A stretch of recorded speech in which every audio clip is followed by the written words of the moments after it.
সবাই জানে বাংলাদেশের অন্যতম লুটেরা এবং ব্যাংক লুটকারী এস আলম। সেই এস আলম বিশ্ব ব্যাংকের অধীনে সালিসি মামলা করছে। আলম সালিসি মামলা করছে। অন্তর্বর্তী সরকারের পদক্ষেপের বিরুদ্ধে মামলা করেছেন দেশের সমালোচিত শীর্ষ ধনী মোহাম্মদ সাইফুল আলম এস আলম। তার দাবি, অন্তর্বর্তী সরকারের সম্পদ পুনরুদ্ধার প্রচেষ্টায় তাদের পারিবারিক ব্যবসা প্রতিষ্ঠানগুলো শত শত কোটি টাকার ক্ষতির মুখে পড়েছে।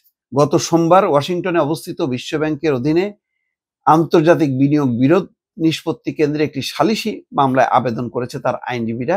এই সংক্রান্ত নথির মাধ্যমে বিষয়টি নিশ্চিত হয়েছে ব্রিটিশ সংবাদ মাধ্যম ফিনান্সিয়াল টাইমস। কি বলবো আর, যে যত বড় টাকা পাচারকারী এবং লুটেরা, তার জন্য আইনগত শক্তিও অনেক বেশি। সে এখন বিশ্ব ব্যাংকের কাছে সালিশ করতেছে।